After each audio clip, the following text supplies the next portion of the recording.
Welcome back to the Blue Way Talk Show with your host, Dwayne Bluestein, Miss Shelly Marie, and Hall of Famer, Pee Wee Harrison in the house. What up, HOF? Yeah, I didn't know what that stood for. HOF, Hall of Fame. How does that feel? Well, I said a couple of crumbs fell from the table, and for someone picked up my name. Yeah. And I made it in. And made it in. You snuck in? I don't know if I snuck in. I got lucked in. Well, hey, lucked in. I want you to tell the viewers some of the people that are on that list with you. Henry Fonda, Gail Sayers, Amon Green, Warren Buffett, Susie Buffett, Larry Station. The Hall of Fame that I went in Omaha. It wasn't a sports Hall of Fame. That's why it was hard to get into. Right. And so I'm actually the first basketball player in the history to be inducted into the Hall of Fame. Wow. Didn't hurt. Sorry. It was an accident. Sorry, whatever. It's all good. It's all That's good. huge. So how you doing? Well, I'm doing great. Excellent. Couldn't be better. Yeah. Mm-hmm. So can you tell the viewers who Pee Wee? So a lot of y'all don't know who Pee Wee is, and I was blessed to meet you through what's her name? We're waiting. Miss Shelly Marie introduced, and I'm like, that's Madeline. That's that time where real ballers was ballers that knew the game of basketball opposed to I don't know what they're doing right now. Entertainment today. Yes, See, we flip-flop. Yeah, because it was basketball back then, and now we're just entertaining people. And don't be offended because I am a true basketball nut, and Shelly can tell you, like when the NBA started, my whole life just kind of changed. Right, Christmas. Football. I love y'all, but it ain't hoop. It ain't hoop. You said the NBA or the NCAA? You know what? I love the NCAA. For the simple fact that that's real basketball. Real basketball. That's it's all some real basketball, but I, for me personally, I like to see college versus. Well, college athletes actually play the game because there's probably 9-10 of those guys that aren't going to make the league. Right. And they're playing for the passion of the game, their school, and their scholarships. And scholarships. And we were talking yesterday, and we were going over how many games these kids play. So college, where they play 26? Maybe 30 games if they go all the way to the championship game. 30 games, all the way through. The NBA plays 82 plus the playoffs. What was the number y'all was carrying? My rookie year was 250 games. Wow. Now they didn't. It wasn't a running clock. There's no running clock. There's actually a ref that stops and continues. That's 250 games times, was that 40 minutes? 45? Once we got past 3 games, I couldn't tell you how many minutes it was. All the quarters just meshed in together. So the great thing about that is people don't understand. We just got off the air with a health and wellness person. They don't understand the toll that your body kind of goes through traveling and going through all these basketball games.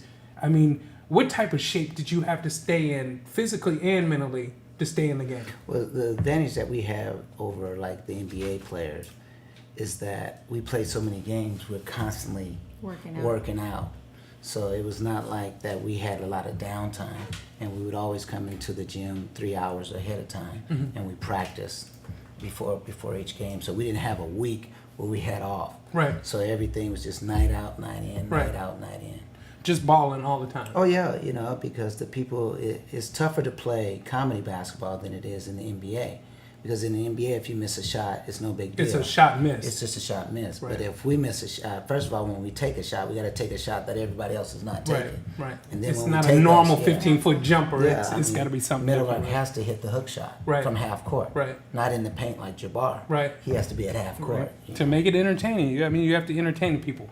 Well, one of the reasons that I brought you on was not just about basketball, even though that I could talk to you all day about basketball. There is a program that was so publicized this week. Can you tell them the program that we are partnering up with you about? The Applause program. Yes. Can you give them the acronyms of what that? Well, I'm sure you got it. I do, but I do, but it's easier for you. It's Impress easy. me. No, I can't impress you like that. I want to. Shelly, can you impress her? You know. Well, Shelly, she can can give her the thing and let her read She doesn't it. have it. She doesn't have it. I know she doesn't. No. No, I don't get any information. They just said show up and just talk. So that's what I do. I'm showing up and talking. Is that all you do? Is just... I do lots of things, but right now I'm just showing up and talking. Well, one of the great things about it is it's the anti-bullying campaign. Right. It falls under character education, and the PLAWS are acronyms for anti-bullying, power, personal decision making, so on and so on and so on. But the main thing that we concentrate on is the anti-bullying, because that's the big thing that's going on right now. And we're not just talking in the schools. There's all types of forms of bullying. Now we're seeing it. You know, and there's even parental bullying. Right. You know, so what we try to do is we just try to make sure that we equip the people with the ability to say, hey, look, I need some help, or my friend is in trouble. And also, we don't want to chase the bullies away. We want the bullies to get some help. Right. Because at one point or another, we all bullied somebody. Mm-hmm. Now, okay, have you ever been bullied? Well, you know what? The amazing thing is that I'm the second oldest out of 11 kids. My dad is 6'3", and I'm about the same size as my mother. And all my brothers are pretty big.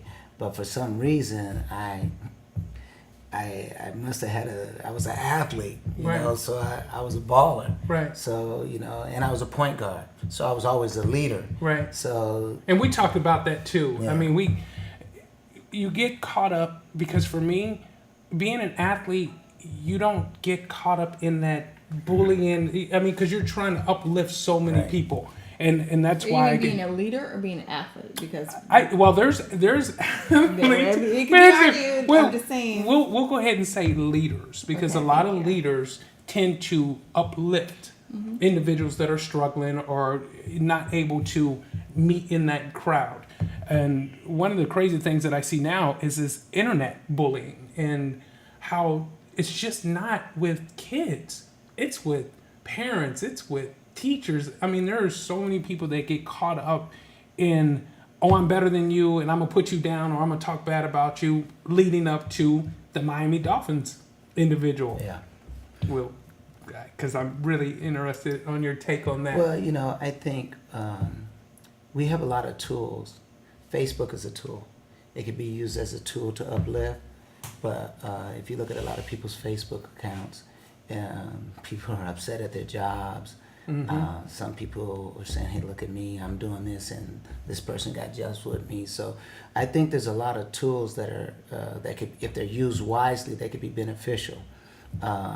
When we're talking about the football thing that went on the other day down in Miami, that stuff has been going on.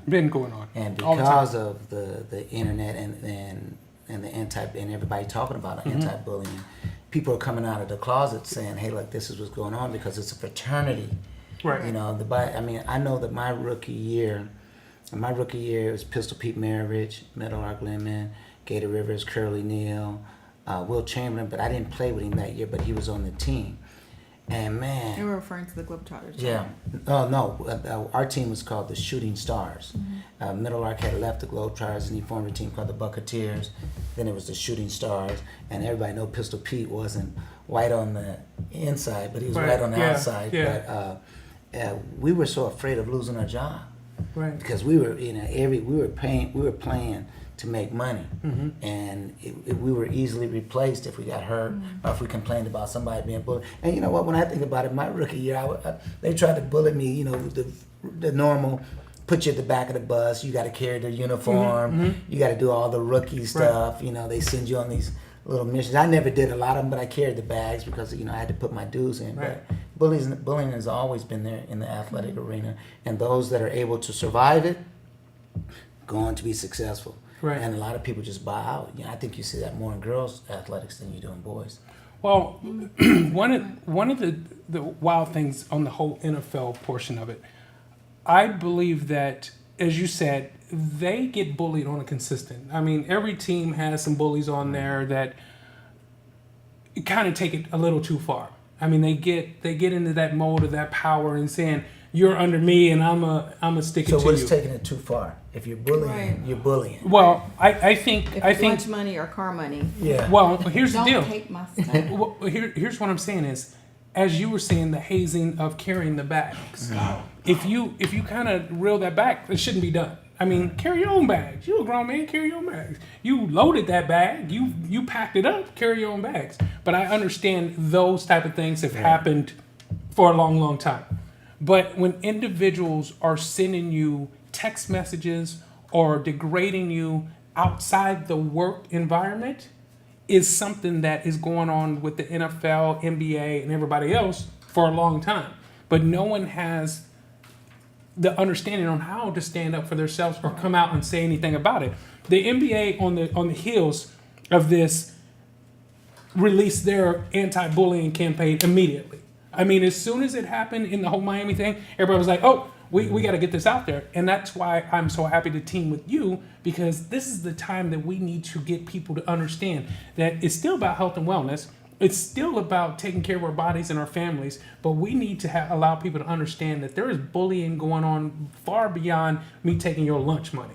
It's far beyond. I mean, we have it in our churches where there are pastors that are like, we're gonna keep this offering plate coming around until y'all put something in there. Or they're yelling at the sound man. Or they're yelling, however it is. So, Well, that's why it was important. I think that's why it was attractive for me to team up with you, is because as soon as that stuff happened in the NFL, the NBA, and a lot of people came out with an anti-bullying. But is there substance behind it? Right. And you've been doing this for a while, so you have, I know. But you've been doing this for a while. Since so 1986. Exactly. So yours not only has substance, but it's a proven program. Well, and I've seen some of those, and some guys going to school say, hey, look, I was bullied, and then they leave and that's it. But we're trying to offer, what we are offering, we're coming in, we're doing the school assemblies, we're coming back with conflict resolutions, we're bringing the community together, we're bringing the staff together, we're identifying the different forms of bullying and how to correct it. And we're not just leaving you, we say we're hanging here with you. Right. We're committed to you for a year to make a difference in this. So that's what I'm most proud about with the Applause program. We're just not in and out. Right. We're here to really make a difference, and we're going to be around. And we are starting our program when? Oh, well, according to the notes, January. So we are going to get on the bus and we're going across the nation, and we're going to start our bullying campaign. The website is Which one? for the Applause campaign. Oh, you could go to www.3guysinaball.com and then go under motivational speaking, and you'll see the Applause program under that. And what I want from my teachers, school districts, everyone, I mean, we're going to be reaching out to the mayor, the governor. We're going to go take this up the food chain. And I want you guys to reach out to us and let us know how we can get into your schools, because we wanted to get into every school here in the Arizona market and across the nation. We're not just looking here. We have Dallas, Minnesota, New York, San Diego, Denver. We have schools. We're going to open it up to Omaha, and there's a lot of other places that we really want to get into. So this is going to be the jump start here, and I am so happy that you allowed us to be a part of what's going on. Georgia, we are coming to Texas. Miss Gilliam, it was a young lady that we were doing a reading campaign, and that's one of the schools that I really want to get over to. So I appreciate you coming in. I really want to keep this kind of going. I want to kind of readdress this as much as possible on the air.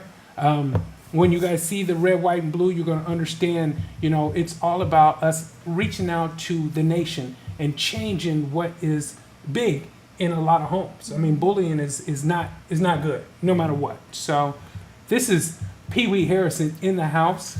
I appreciate it. Miss Shelly Marie, and my name is Dwayne Bluestein, part of the Blue Wave Talk Show. Talk to you soon.